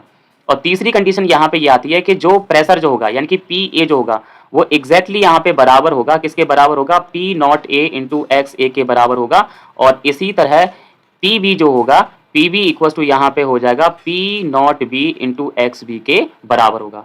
इसे कहते हैं राउल्ट लॉ को फॉलो करना। समझ में आ गया बेटा आप लोगों को कि आइडियल सॉल्यूशन होने की कंडीशन क्या क्या होती हैं। आइडियल सॉल्यूशन होने की कंडीशन, सबसे मेन कंडीशन जो है बेटा वो इंटरेक्शन है। इसीलिए मैंने आपसे कहा था पहले इंटरेक्शन को सीखो। जब इंटरेक्शन सेम होगा तो सॉल्यूशन के मॉलिक्यूल्स के बीच का इंटरेक्शन जब सॉल्यूट और सॉल्वेंट के इंटरेक्शन के बराबर होगा तो बराबर होने की कंडीशन ना तो हीट रिलीज होगी और ना ही एब्जॉर्ब होगी। दूसरा, वॉल्यूम ना ही बढ़ेगा ना कम होगा। और जो प्रेशर होगा यानी कि जो ऑब्जर्व वेपर प्रेशर होगा वो कैलकुलेटेड वेपर प्रेशर कैसा होगा, बराबर होगा। And these are the conditions of the ideal solution. ये आइडियल सॉल्यूशन की क्या होती है बेटा, कंडीशंस होती हैं। आप जब भी आपको एग्जाम में लिखना होगा बेटा या क्वेश्चन जो पूछा जाएगा, अगर मान लो लिखने के लिए आ रहा है तो आप लोग सबसे पहले यहाँ पे डेफिनेशन लिखोगे और उसके बाद यहाँ पे ये 4 पॉइंट्स लिखोगे। ठीक है, ये मैंने आपको बता दिया कि ऑब्जर्व और कैलकुलेट का मीन्स क्या होता है, वो आप समझ गए। अभी क्या करेंगे, अब यहाँ पे एक और मेन चीज स्टार्ट होती है, वो देखो जरा। अगर आपको आइडियल सॉल्यूशन के लिए ग्राफिकल रिप्रेजेंटेशन करना हो तो वो कैसे करते हैं, वो भी बेटा एक बहुत मेन चीज आती है और वो समझो बेटा। फॉर एग्जाम्पल, जैसे कि मान लो कि हम यहाँ पे एक ग्राफ यहाँ पे बनाने जा रहे हैं, जैसे कि ये हमारा वाई एक्सिस है बेटा और ये हमारा एक्स एक्सिस है। ठीक है, वाई और एक्स दो एक्सिस मान लिए और ये हमारा ओरिजिन पॉइंट है। तो this is the Y axis, ये बेटा हमारे पास यहाँ पे वाई एक्सिस है। ओके, और यहाँ पे ये हमारे पास एक्स एक्सिस है। ओके, ये एक्स एक्सिस हो गया। इतना करने के बाद वाई एक्सिस पे ये मान के चलते हैं कि यहाँ पे वेपर प्रेशर है, जो कि जिसका यूनिट होता है वो क्या होता है, बार होता है, जनरली बार होता है। और यहाँ पे हमें लेके चलनी है मोल फ्रैक्शन। क्या लेके चलना है, मोल फ्रैक्शन, जिसका कोई यूनिट नहीं होता। अब अगर बेटा हम इस वाले पॉइंट पर ये सपोज करके चलें कि एक्स ए की जो वैल्यू है वो 0 है और एक्स बी की जो वैल्यू है वो 1 है, तो इस बात का मतलब क्या है, जैसा कि हम सभी को पढ़ाया गया है कि एक्स ए और प्लस एक्स बी, एक्स ए और प्लस एक्स बी का जो सम होता है वो कितना होता है, 1 होता है। अब यहाँ पे ये कहा गया कि एक्स ए की वैल्यू 0 है तो ऑब्वियसली एक्स बी की जो वैल्यू बचेगी वो तो 1 ही बचेगी, नहीं बचेगी, एक्स बी की वैल्यू 1 होगी। एक्स ए 0 होने का मतलब क्या है, एक्स ए की वैल्यू 0 होने का मतलब ये है कि यहाँ पे जो ए कॉम्पोनेंट है, ए कॉम्पोनेंट की जो बात हो रही है, ए कॉम्पोनेंट यानी कि सॉल्वेंट जो है ना बेटा, सॉल्वेंट का लिक्विड स्टेट में, सॉल्वेंट का लिक्विड स्टेट में जो मोल फ्रैक्शन है वो कितना होगा, 0 होगा। यानी कि सॉल्वेंट लिक्विड स्टेट में बिल्कुल नहीं रहा। एक्स का मतलब होता है लिक्विड स्टेट में मोल फ्रैक्शन, ए का मतलब हो गया सॉल्वेंट, तो एक्स ए की वैल्यू 0 होने का मतलब ये हो गया कि सॉल्वेंट लिक्विड स्टेट में यानी कि कंटेनर में उसका मोल फ्रैक्शन 0 होने का मतलब है कि आप कंटेनर में जो कंपोनेंट ए है वो बिल्कुल नहीं है। अगर वो नहीं है तो वो कहां चला गया, तो बेटा वो चला गया सारा का सारा वेपोराइज होकर कहां चला गया भाई, ऊपर चला गया, वेपर बना ली उसने। तो अब इसका मतलब ये हो गया कि यहाँ पे जब एक्स ए की वैल्यू 0 होगी तो समझ में आ गया कि यहाँ पे वेपर जो होगी, वेपर मतलब कंटेनर में जो वेपर होगी वो सिर्फ और सिर्फ किसकी होगी, कंपोनेंट ए की ही वेपर होगी और बी की वेपर बिल्कुल नहीं होगी। मतलब देखो बड़ा सिंपल सी बात है भाई, बीकर के अंदर कंपोनेंट ए भी है और कंपोनेंट बी भी है और ये मान के चले कि एक्स ए 0 रह गया, मतलब कि लिक्विड स्टेट में जो कंपोनेंट था वो पूरा वेपोराइज हो गया और उसने वेपर बना ली और वो ऊपर वहां पे एयर में जाकर के मिक्स हो गया। तो वेपर जो कंटेंट में जो है किसकी है, वो ए की वेपर है, कंपोनेंट ए की वेपर है, बी बिल्कुल भी वेपोराइज नहीं हुआ क्योंकि बी की वैल्यू यहाँ पे 1 है, तो कंटेनर में वहां पे वैल्यू बिल्कुल नहीं होगी। तो अब यहाँ पे अगर मैं पूछूं कि प्रेशर जो आएगा वो किस कंपोनेंट की वजह से आएगा, तो हर कोई स्टूडेंट बता सकता है कि सर यहाँ पे इस स्टेज में इस मोल फ्रैक्शन की अगर बात करता हूँ तो यहाँ पे जो मोल फ्रैक्शन आएगा वो कंपोनेंट ए की वजह से आएगा। किसकी वजह से आएगा, ए कंपोनेंट की वजह से। अब क्योंकि ए यहाँ पे अकेला है इस पॉइंट पर, इसलिए यहाँ पे जो प्रेशर जो आएगा वो कितना आएगा, यहाँ पे आएगा पी नॉट ए आएगा, यानी कि प्योर स्टेट में ए का वेपर प्रेशर। अब आपको पता है जैसे ही हम यहाँ पे एक्स एक्स से बढ़ेंगे तो मोल फ्रैक्शन की वैल्यू बढ़ने वाली है, तो एक्स ए की वैल्यू 0 है तो वो 0 से आगे की तरफ बढ़ेगी। अब ए कंपोनेंट मतलब ए का जो मोल फ्रैक्शन वो बढ़ेगा तो बी का कम होगा, क्योंकि दोनों का जो सम होता है वो कितना होता है, 1 होता है। अगर ये बढ़ेगा तो ये कम हो जाएगा और ये बढ़ेगा तो ये कम हो जाएगा। तो अगर हम ये मान के चलें कि इस पॉइंट पर आते आते ऐसा हो गया कि एक्स ए की वैल्यू यहाँ पे 0 हो गई और एक्स बी की जो वैल्यू है यहाँ पे वो 1, यहाँ पे एक्स ए की वैल्यू यहाँ 1 हो गई और एक्स बी की वैल्यू अगर यहाँ 0 हो गई, तो इसका मतलब ये हो गया कि अब यहाँ पे जो एक्स बी है यानी कि बी कंपोनेंट का मोल फ्रैक्शन कितना है, 0, मतलब लिक्विड स्टेट में बी बिल्कुल नहीं रहा। इसका मतलब जो वेपर होगी ना, वेपर वो केवल किस कंपोनेंट की होगी, केवल बी कंपोनेंट की होगी, ये ध्यान रखना है, केवल बी कंपोनेंट की होगी। ठीक है, तो अब जो प्रेशर आएगा वो भी किसकी वजह से आएगा, तो वो भी किसकी वजह से आएगा, बी कंपोनेंट की वजह से आएगा, ये ध्यान रखना है। ठीक है, तो यहाँ पे इस वाले पॉइंट पर जो प्रेशर होगा वो कितना आएगा, पी नॉट बी होगा। ठीक है, अब आपको पता है कि जब आपके पास पी नॉट ए की वैल्यू है और एक्स ए की वैल्यू कुछ ना कुछ तो रही होगी, तो आप यहाँ पे चाहो तो यहाँ पे इसका कॉम्पोनेंट ए का वेपर प्रेशर निकाल सकते हो राउट लॉ के अकॉर्डिंग। तो पी ए इक्वल टू कितना हो जाएगा, P naught A into X A हो जाएगा। ऐसे ही बी कॉम्पोनेंट का जो वेपर प्रेशर होगा, यानी कि पी बी इक्वल टू जब निकालोगे तो पी बी इक्वल टू यहाँ पे आ जाएगा P naught B into X B रहेगा। मान लो कि अगर आपको टोटल वेपर प्रेशर निकालना है तो टोटल वेपर प्रेशर यहाँ कहीं इन दोनों के बीच में यहाँ कहीं रहा होगा, यहाँ पे मान लो कि यहाँ पे है, तो टोटल वेपर प्रेशर निकालेंगे तो किसके बराबर होगा, यहाँ पे पी ए और प्लस पी बी के सम के यहाँ पे बराबर होगा। ये आपको ध्यान रखना है, P A plus P B. So this is the graphical representation for the ideal solution. तो हमने बेसिकली आइडियल सॉल्यूशन के बारे में समझा कि आइडियल सॉल्यूशन के बारे में पहले तो डिफाइन कर दो, डिफाइन करने के बाद वहां पे इंटरेक्शन का पार्ट बता दो कि इंटरेक्शन जो है सेम होता है, तो डेल्टा एच मिक्सिंग जीरो होता है, डेल्टा वी मिक्सिंग जीरो होता है।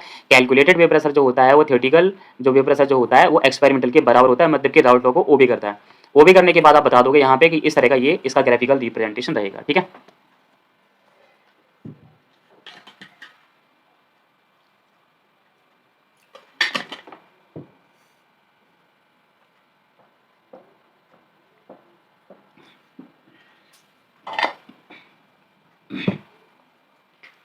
अब देखो बेटा यहाँ पे हम बात करेंगे कुछ ऐसे एग्जांपल्स जो कि यहाँ पे आइडियल सॉल्यूशन को यहाँ पे शो करते हो। तो उनके लिए एग्जांपल यहाँ पे ये रहेगा, एग्जांपल लेने हो तो एग्जांपल के तौर पर हम यहाँ ले सकते हैं, जैसे कि मान लो कि हमारे पास मिथेनॉल है, सपोज दैट, है ना, क्या है बेटा, मिथेनॉल। अगर हम ये सपोज करके चलें कि हमारे पास यहाँ पे मिथेनॉल है, मीथेनॉल, जस्ट वेट, एग्जाम्पल ले लें यहाँ पे, एग्जाम्पल यहाँ आ जाइए। एग्जाम्पल के लिए हम बात करेंगे जैसे कि हमारे पास मीथेनॉल है, मीथेनॉल। अब मीथेनॉल में हमने क्या मिलाया, हमने मिलाया इथेनॉल। तो मीथेनॉल और इथेनॉल आपको पता है कि दोनों का फंक्शन ग्रुप एक जैसा ही है, फंक्शन ग्रुप एक जैसा होगा तो मिलाने के बाद भी फंक्शन ग्रुप वही रहेगा, मतलब इंटरेक्शन सेम रहेगा, इंटरेक्शन सेम रहेगा तो आइडियल सॉल्यूशन बनेगा।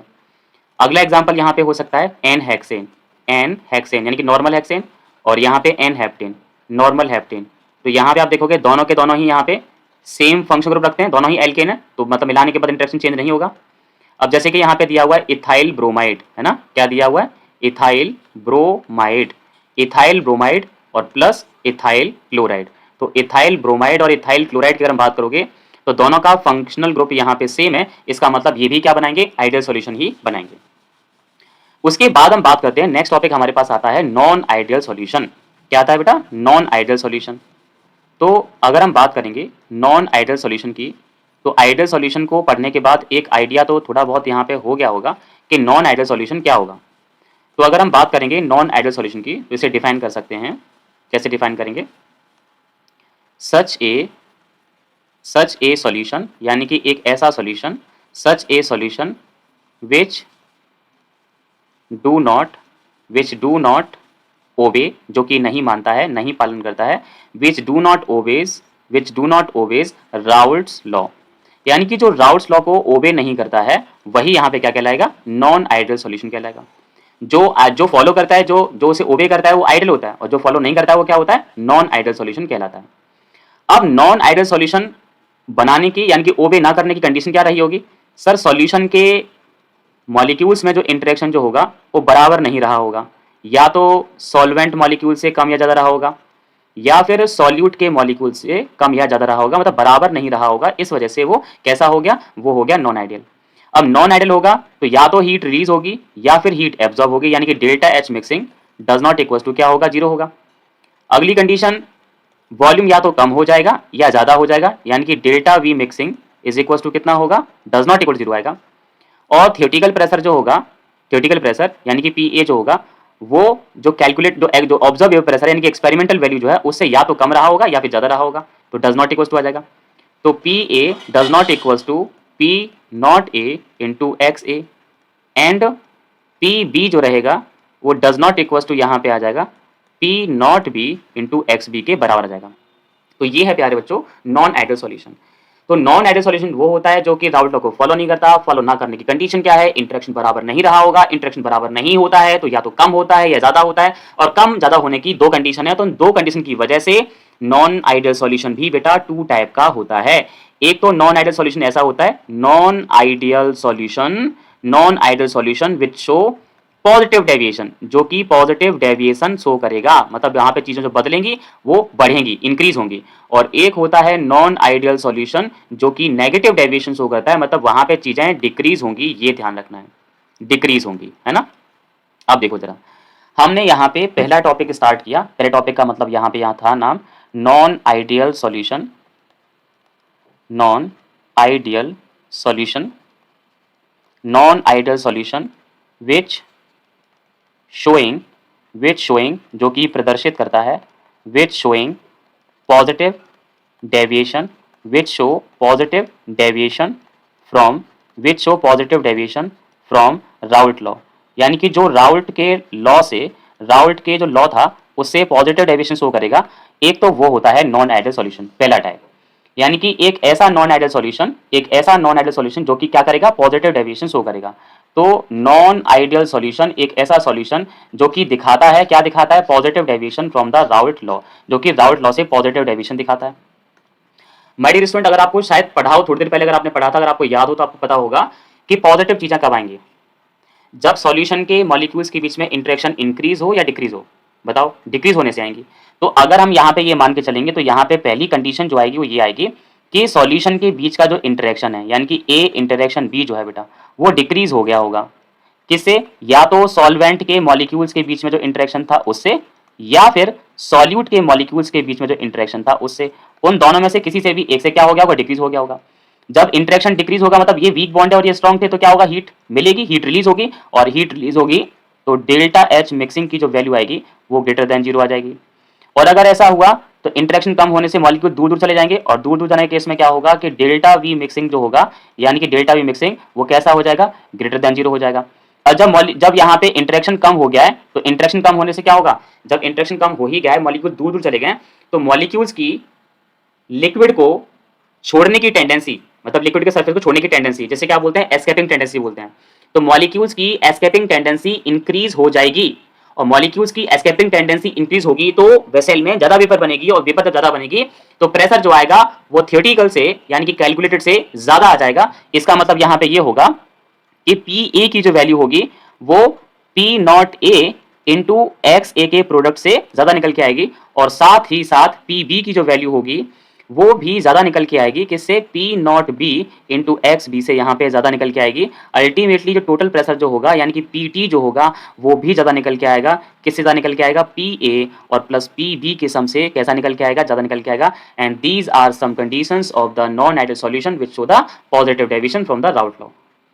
इसके बाद क्या करना होगा? वही ग्राफिकल रिप्रेजेंटेशन यहाँ पे सीखेंगे। तो ग्राफिकल रिप्रेजेंटेशन सीखने के लिए देखो जरा, अगर मान के चलो बेटा ये आइडियल सॉल्यूशन होता तब क्या होता, ठीक है, अगर ये आइडियल सॉल्यूशन होता तब क्या होता। आपको पता है कि ये एक्स एक्सिस है ना, ये एक्स एक्सिस है। एक्स एक्सिस पे हम क्या लेके चलते थे? मोल फ्रैक्शन लेके चलते थे, है ना, इस डायरेक्शन में। और इस डायरेक्शन में क्या लेके चलते थे? Vapour pressure. वाई एक्सिस पे यहाँ पे वेपर प्रेशर लेके चलते थे, जो कि यहाँ पे बार में या फिर एटीएम में यहाँ पे कंसिडर किया जाता है। तो अगर मान लो कि आइडियल सॉल्यूशन होता, आइडियल सॉल्यूशन अगर होता, सपोज दैट ये आइडियल सॉल्यूशन है, सपोज दैट, ठीक है, तो आपको पता है कि इस कंडीशन पे यानी कि इस पॉइंट पे हम ये मान के चले थे, हमने ये माना था, इस पॉइंट पे हमने ये माना था कि एक्स ए का जो मोल फ्रैक्शन है वो 0 है, मतलब ए पूरा वेपोराइज हो चुका है, और एक्स बी की वैल्यू यहाँ पे 1 है, यानी कि बी बिल्कुल वेपोराइज नहीं हुआ है। तो यहाँ पे जो प्रेशर आता वो किसकी वजह से आता? ए की वजह से आता, यानी कि पी नॉट ए आता। ये डैश डैश क्यों लगाया? क्योंकि ये मान के चलने की ये तो आइडियल की कंडीशन है, आइडियल की। और यहाँ पे क्या होता? यहाँ पे एक्स ए की वैल्यू यहाँ पे 1 होती, और एक्स बी की वैल्यू यहाँ पे कितनी होती? 0, यानी कि पूरा का पूरा बी वेपोराइज हो चुका होता, और प्रेशर जो आता है यहाँ पे वो बी की वजह से आता है, ठीक है। इसके बाद अगर यहाँ पे टोटल वेपर प्रेशर निकालते तो इनके सम के यहाँ पे बराबर हो जाता। तो चीजें, ये जो डायग्राम था वो किसका था? आइडियल का था। लेकिन अब नोटिस करोगे तो यहाँ पे क्या हो रहा है कि प्रेशर इंक्रीज हो रहा है, यानी कि ये जो प्रेशर है ये कौन सा है? Observe pressure. तो नॉन आइडियल सॉल्यूशन जब पॉजिटिव डेविएशन आएगा, तो पॉजिटिव डेविएशन में ध्यान रखना है भाई, पॉजिटिव डेविएशन अगर होगा तो उसकी सीधी सी कंडीशन है, जो बेटा ऑब्जर्व वेपर प्रेशर होगा ना वो हमेशा ज्यादा निकल के आएगा। किससे? कैलकुलेटेड वेपर प्रेशर से। तो कैलकुलेटेड वेपर प्रेशर से ऑब्जर्व वेपर प्रेशर ज्यादा आएगा, मतलब कि यहाँ पे ये जो डैश डैश वाली लाइन है तो कैलकुलेटेड के लिए, लेकिन ऑब्जर्व जो होगा वो थोड़ा सा ज्यादा होगा, मतलब कि यहाँ पे पॉजिटिव डेविएशन आएगा, मतलब ग्राफ जो आएगा कुछ इस तरह से आएगा, बढ़ के आएगा इस तरह से यहाँ से यहाँ तक। तो मतलब ये जो ग्राफ है किसकी वैल्यू है? ये वैल्यू है सर यहाँ पे पी नॉट ए की वैल्यू है। किसकी? पी ए की। अब पी ए जो आएगा वो बराबर तो नहीं आएगा ना, कैसा आएगा? ज्यादा आएगा। किससे ज्यादा आएगा? P naught A into X A के प्रोडक्ट से ज्यादा आएगा। वैसे ही बेटा यहाँ पे पी बी जो आएगा वो भी थोड़ा ज़्यादा निकल के आएगा। पी बी की अगर हम बात करेंगे तो वो भी कैसे निकल के आएगा, ज़्यादा निकल के आएगा। तो ये पी बी वाला है, तो पी बी जो होगा वो भी थोड़ा सा ज़्यादा निकल के आएगा। किससे ज़्यादा निकल के आएगा, प्रोडक्ट से। किस किसके प्रोडक्ट से, P naught B into X B के प्रोडक्ट से ज़्यादा निकल के आएगा। तो ऑन बिहाफ ऑफ दिस, इस बिहाफ पर तो क्या होगा कि टोटल प्रेशर जो होगा वो भी कैसा निकल के ज़्यादा निकल के आएगा, यानी कि पी टी जो होगा it is greater than the P A N plus P B. तो this is the graph for the non ideal solution. ये नॉन आइडियल सॉल्यूशन का बेटा यहाँ पे ग्राफ रहेगा, ठीक है। इसके बाद अगर हम यहाँ पे एग्जाम्पल के तौर पर अगर मान के चलें कि एग्जाम्पल यहाँ पे क्या होगा, तो एग्जाम्पल के लिए हम ये सपोज यहाँ पे कर सकते हैं, जैसे कि हमारे पास एग्जाम्पल है वाटर और इथेनॉल का। वाटर और इथेनॉल, एक बात अगर मैं यहाँ पे समझाने के लिए कहूँ कि इथेनॉल और वाटर को मिलाने पर इंटरेक्शन कैसे डिक्रीज हो रहा है वो समझो रहा। देखो बेटा, अगर मैं वाटर मॉलिक्यूल की बात करूँ तो वाटर मॉलिक्यूल कुछ ऐसा होता है H2O, ठीक है। अब हम बात करेंगे यहाँ पे, ये वाटर का मॉलिक्यूल बेटा हमने एक और ले लिया, ठीक है, और एक वाटर का मॉलिक्यूल हमने यहाँ पे एक और ले लिया। अब ये देखो कि एक वाटर मॉलिक्यूल के पास यहाँ पे दो हाइड्रोजन एटम होते हैं। एक वाटर मॉलिक्यूल के पास यहाँ पे दो हाइड्रोजन एटम होते हैं, तो एक हाइड्रोजन का एटम ये है और एक हाइड्रोजन का एटम ये है। ऐसे यहाँ पे इसके पास एक हाइड्रोजन का एटम ये है और एक हाइड्रोजन का एटम यहाँ पे ये है। तो अगर वाटर मॉलिक्यूल चाहे तो दो वाटर मॉलिक्यूल के साथ यहाँ पे H बॉन्डिंग कर सकता है। जैसे कि मान लो कि इसने एक इस वाले वाटर मॉलिक्यूल के साथ H बॉन्डिंग कर ली और एक इस वाले वाटर मॉलिक्यूल के साथ H बॉन्डिंग कर ली, तो मतलब वाटर मॉलिक्यूल जो है वो कितने हाइड्रोजन बॉन्ड बना सकता है, दो H बॉन्ड बना सकता है। मतलब यहाँ पे एक बात कंफर्म है कि दो हाइड्रोजन बॉन्डिंग है। और डाइपोल इंटरेक्शन तो हो गई होगा, पहले भी डिस्कशन किया था भाई, इसमें डाइपोल इंटरेक्शन तो हो गया ना, डाइपोल तो वही होगा, यहाँ पे डेल्टा नेगेटिव, यहाँ डेल्टा पॉजिटिव, डाइपोल भी और दो हाइड्रोजन बॉन्ड भी है। अगर हम यहाँ पे इथेनॉल मॉलिक्यूल की बात करते हैं, इथेनॉल मॉलिक्यूल ले लो बेटा, तो इथेनॉल मॉलिक्यूल का फॉर्मूला होता है C2H5 और यहाँ पे O और यहाँ पे H, ठीक है। फिर हमने यहाँ पे लिया C2H5 और यहाँ पे OH। अब ये इथेनॉल ले लिया। अब इथेनॉल के मॉलिक्यूल में कितने हाइड्रोजन है, तो बच्चे कहेंगे 6। तो बेटा 6 नहीं लेने, आपको 6 नहीं लेने हैं। मैंने बताया था ना, कार्बन से जुड़े हुए हाइड्रोजन कभी नहीं लेते, ऑक्सीजन वाला देते हैं। तो आपको देखा इसके पास एक हाइड्रोजन बॉन्ड है, मतलब एक हाइड्रोजन एटम है, तो ये दूसरे मॉलिक्यूल के साथ केवल एक H बॉन्ड ही बना सकता है। बहरहाल ये डाइपोल तो इसमें भी होगा, यहाँ पे भी डेल्टा नेगेटिव और डेल्टा पॉजिटिव में डाइपोल यहाँ पे भी है, लेकिन इसका एक H बॉन्ड है, यहाँ पे ये केवल एक ही H बॉन्ड बना सकता है और ये दो H बॉन्ड बना सकता है। तो दोनों में से आपको पता है कि इसका इंटरेक्शन यहाँ पे ज्यादा है और इसका इंटरेक्शन यहाँ पे कम है। लेकिन जब दोनों को यहाँ मिक्स करेंगे तो मिक्स करने के बाद ये भी तो एक दूसरे के साथ हाइड्रोजन बॉन्ड बनाएंगे, नहीं बनाएंगे? कैसे बनाएंगे, ऐसे बनाएंगे। ये रहेगा वाटर का मॉलिक्यूल, ठीक है, और यहाँ पे ये रहेगा आपका इथेनॉल का मॉलिक्यूल, ये इथेनॉल का मॉलिक्यूल रहेगा। तो हाइड्रोजन बॉन्ड तो इनके बीच में भी होगा ना, बिल्कुल होगा, हाइड्रोजन बॉन्ड तो यहाँ भी बनेगा, लेकिन इसके बीच का जो हाइड्रोजन बॉन्ड का स्ट्रेंथ है वो केवल एक ही बार बना है। लेकिन यहाँ देखो कि कितने थे, यहाँ पे जो हाइड्रोजन बॉन्ड थे वो काफी ज्यादा थे। तो आपको समझना है कि भाई वाटर और इथेनॉल के बीच में हाइड्रोजन बॉन्ड बना है, वाटर और इथेनॉल के बीच में जो हाइड्रोजन बॉन्ड बना है, तो क्या हुआ, वो हाइड्रोजन के मतलब वाटर मॉलिक्यूल के कंपैरेटिवली वीक बॉन्ड है, लेकिन इथेनॉल से तो ज्यादा स्ट्रांग होगा। क्योंकि एक वाटर मॉलिक्यूल चाहे तो एक वाटर मॉलिक्यूल दो इथेनॉल मॉलिक्यूल के साथ यहाँ पे H बॉन्डिंग कर सकता है, बिकॉज उसके पास दो हाइड्रोजन एटम होते हैं। लेकिन यहाँ पे इसकी जो बॉन्ड स्ट्रेंथ होगी वो इसके कंपैरेटिवली कम होगी, क्योंकि यहाँ पे इथेनॉल के बीच में बना थे हाइड्रोजन बॉन्ड, यहाँ पे वाटर मॉलिक्यूल के बीच में बने थे हाइड्रोजन बॉन्ड। तो यहाँ पे दो हाइड्रोजन बॉन्ड यहाँ पे और एक यहाँ पे तीन, लेकिन यहाँ पे कितने बने, दो बने। तो मतलब ये जो इंटरेक्शन है, हो सकता है कि पानी के कंपैरेटिवली वीक हो, लेकिन इथेनॉल के कंपैरेटिवली तो ज्यादा है। मतलब यहाँ पे जो इंटरेक्शन है, ये जो इंटरेक्शन जो आपको दिख रहा है वो इसके कंपैरेटिवली कम है, और इसके मतलब वाटर के कंपैरेटिवली कम है और इथेनॉल के कंपैरेटिवली थोड़ा सा ज्यादा है। तो मतलब ये कहेंगे कि सॉल्वेंट को अगर हम कंपेयर करेंगे तो सॉल्वेंट से यहाँ पे जो इंटरेक्शन है वो कैसा होगा, कम हो गया। तो इंटरेक्शन जब कम हुआ, तो इंटरेक्शन कम होने से क्या होगा, जैसा कि आपको पता है कि जब इंटरेक्शन कम हो जाता है तो चीजें कैसी आती हैं, पॉजिटिव आती हैं। और पॉजिटिव डेविएशन से क्या होता है भाई, यहाँ पे एंथैल्पी रिलीज होती है, वॉल्यूम बढ़ जाता है और ऑब्जर्वेबल प्रेशर कैलकुलेटर से कैसा आता है, ज्यादा आता है। इसी तरह से बेटा यहाँ पे एक पार्ट और आता है जो कि आता है नॉन आइडियल सॉल्यूशन की हम बात करेंगे, जो कि नेगेटिव डेविएशन शो करते हैं, ठीक है। तो हम नेक्स्ट पार्ट स्टार्ट करते हैं, नॉन आइडियल सॉल्यूशन। जो हमारे पास का सेकंड पार्ट है वो है non ideal solution. Non ideal solution, non ideal solution showing negative deviation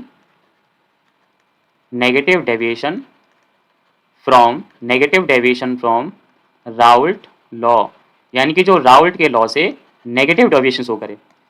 अभी तक तो क्या था बेटा, पॉजिटिव डेविएशन आ रहा था, लेकिन अब यहाँ पे क्या होगा, नेगेटिव डेविएशन बेटा यहाँ पे आएगा। और नेगेटिव डेविएशन होने की कंडीशन आपसे बेहतर कोई नहीं जानता। नेगेटिव डेविएशन कब होगा, जब इंटरेक्शन इंक्रीज हो जाएगा। तो इसके बनने की पहली कंडीशन यहाँ पे क्या होगी, सॉल्यूशन के मॉलिक्यूल्स के बीच का इंटरेक्शन ज़्यादा हो जाएगा कंपैरेटिवली सॉल्वेंट के बीच के इंटरेक्शन या फिर सॉल्यूट के बीच के इंटरेक्शन से ज़्यादा हो जाएगा। सॉल्यूशन का जब इंटरेक्शन जब ज़्यादा होगा तो यहाँ पे ज़्यादा हीट खर्च करनी पड़ेगी, मतलब आपको हीट अपनी तरफ से लगानी पड़ेगी, तो delta H mixing less than 0 होगा, नेगेटिव आ गया। और volume mixing delta V mixing ये भी नेगेटिव आएगा, मतलब लेस देन 0 आएगा। और ऑब्जर्व प्रेशर आएगा यानी कि पी ए जो आएगा वो भी कैलकुलेटेड से यानी कि P naught A into X A से कम आएगा। एंड इसी तरह पी बी जो आएगा वो भी यहाँ पे कंपैरेटिवली कम आएगा, किससे, कैलकुलेटेड से, यानी कि P naught B into X B से कम आएगा। और जब ये पी और पी बी कम आएंगे तो पी टी भी कैसा आएगा, कम आएगा। तो P T is less than the sum of P A plus P B. So this is all about the negative deviation from the Raoult's law. ठीक है, now the term of the graphical representation, जैसा वहाँ हुआ था सब कुछ यहाँ पे वैसे ही होगा। सबसे पहले हम क्या करके चलेंगे, इसे आइडल मान के चलेंगे। आइडल की कंडीशन आपको पता है, आइडल की कंडीशन क्या होती है सभी आप जानते हैं। आइडल की कंडीशन कि पहले यहाँ पे पी नॉट ए आ सकता था, अगर ये आइडल होता तो यहाँ पे बी आता, पी नॉट बी यहाँ पे आता, और यहाँ पे इनके सम कर देते तो यहाँ पे पी टी आता। ठीक है, अगर हम प्रीवियस ग्राफ को अगर यहाँ पे देखेंगे तो प्रीवियस ग्राफ में बेटा यहाँ पे आपने देखा था कि यहाँ पे आना चाहिए था, क्या आना चाहिए था, पी नॉट ए आना चाहिए था। क्या आना चाहिए था, पी नॉट ए। लेकिन पी नॉट ए जितना आना चाहिए था उतना नहीं आया, उससे ये पी नॉट ए तो फिक्स है, और ये भी जो पी नॉट बी है तो फिक्स है, लेकिन इतना नहीं आया, पी ए उससे ज़्यादा आया। तो वही तो यहाँ पे होना है, यहाँ पे भी क्या होना है कि भाई इस जगह आपको पता है कि ये जो पॉइंट है वो पी नॉट ए का है और ये जो पॉइंट है वो पी नॉट बी का है, लेकिन जो पी आएगा वो इनसे ज़्यादा आएगा, इतना नहीं आएगा। यहाँ पे क्या मान के चलते हैं, मोल फ्रैक्शन, यहाँ पे क्या मान के चलते हैं, वेपर प्रेशर। अब चीज़ें जो आएंगी बढ़ के आएंगी ना बेटा, बढ़ के आएंगी चीज़ें। ठीक है, मतलब कि इस वाले पॉइंट पर आप जानते हो, इस वाले पॉइंट पर क्या होता है, एक्स ए की वैल्यू कितनी होती है, 0, एक्स बी की वैल्यू कितनी होती है, 1। इस वाले पॉइंट पर क्या होता है, एक्स ए की वैल्यू कितनी होती है, 1, एक्स बी की वैल्यू कितनी होती है, 0। अब यहाँ चीज़ें क्या आएंगी, नेगेटिव आएंगी। नेगेटिव का मतलब पी ए जो आना चाहिए, जितना आना चाहिए उतना ना आकर उतने से कम आएगा, इस तरह से ये आएगा बेटा, कम आएगा। तो ये जो है ओके, या ये क्या है, ये हमारे पास पी ए जो कि कम निकल के आया, किससे, कैलकुलेटेड से, यानी कि P naught A into X A से। ऐसे ही ये भी कम निकल के आएगा, ये भी कम निकलेगा बेटा, ये यानी कि ये पी बी है, और पी बी कैसा आएगा, ये भी कम आएगा, किससे कम आएगा, P naught B into X B से। और टोटल प्रेशर जो आएगा वो भी कम निकल के आएगा, पी टी। और पी टी किससे कम निकल के आएगा, it is less than P A और प्लस पी बी से कम निकल के आएगा। So this is all about the like negative deviation. और इसका एग्जांपल जो रहेगा वो रहेगा आपके पास water and nitric acid. Water and nitric acid यहाँ पे ले सकते हैं आप लोग। एंड आप चाहो तो यहाँ पे क्लोरोफॉर्म ले सकते हो और कार्बन डाइसल्फाइड ले सकते हो, CS2 एंड प्लस यहाँ पे ले सकते हो आप लोग क्लोरोफॉर्म CHCl3 यहाँ ले सकते हो। एंड आप यहाँ पे चाहो तो कार्बन टेट्राक्लोराइड और यहाँ पे क्लोरोफॉर्म यहाँ पे ले सकते हो। So these are some examples of the negative deviation. तो आज की इस क्लास में बेटा हमने सीखा पॉजिटिव डेविएशंस क्या होते हैं, नेगेटिव डेविएशंस क्या होते हैं, ये हमने सीख लिया। एंड उसके बाद हमने यहाँ पे मेन चीज़ सीखी भाई कि जो आइडियल सॉल्यूशन जो होता है वो क्या होता है, वो भी हमने सीख ली। ठीक है, एक बार यहाँ पे हम रिव्यू करते हैं स्टार्टिंग से। सबसे पहली स्लाइड में आज हमने बेटा सीखा था कि भाई जो इंटरेक्शन जो होता है वो क्या होता है, molecular interaction, the force acting between the molecules which hold together them, उन्हें बोलते हैं मॉलिक्यूलर इंटरेक्शन। 3 तरह का होता है, hydrogen bond, dipole interaction and dipole induce dipole interaction. फिर हमने सीखा कि इंटरेक्शन जब सॉल्यूशन को जब बनाते हैं तो इंटरेक्शन कैसे कम, ज़्यादा या बराबर हो सकता है। उसके बाद आइडियल सॉल्यूशन जो ओबे करता है राउल्ट लॉ को, कैसे करता है, ओबे करने का मतलब क्या है, ऑब्जर्व वेपर प्रेशर कैलकुलेटेड के बराबर होता है। Second thing is that ideal का ग्राफ सीखा। फिर नॉन आइडियल में बराबर चीज़ें नहीं होती हैं। उसके बाद क्या होता है कि नॉन आइडियल में अगर मान लो कि इंटरेक्शन अगर डिक्रीज होता है तो डिक्रीज होने के केस में क्या होगा, जब इंटरेक्शन जब डिक्रीज होता है बेटा तो क्या होता है, पॉजिटिव डेविएशन आता है। और इंटरेक्शन जब यहाँ पे इंक्रीज होता है तो नेगेटिव डेविएशन आता है। ठीक है, तो हमने ये सीख लिया, विद एग्जांपल हमने समझ लिया। I hope you people understand very well. Thank you for watching this video.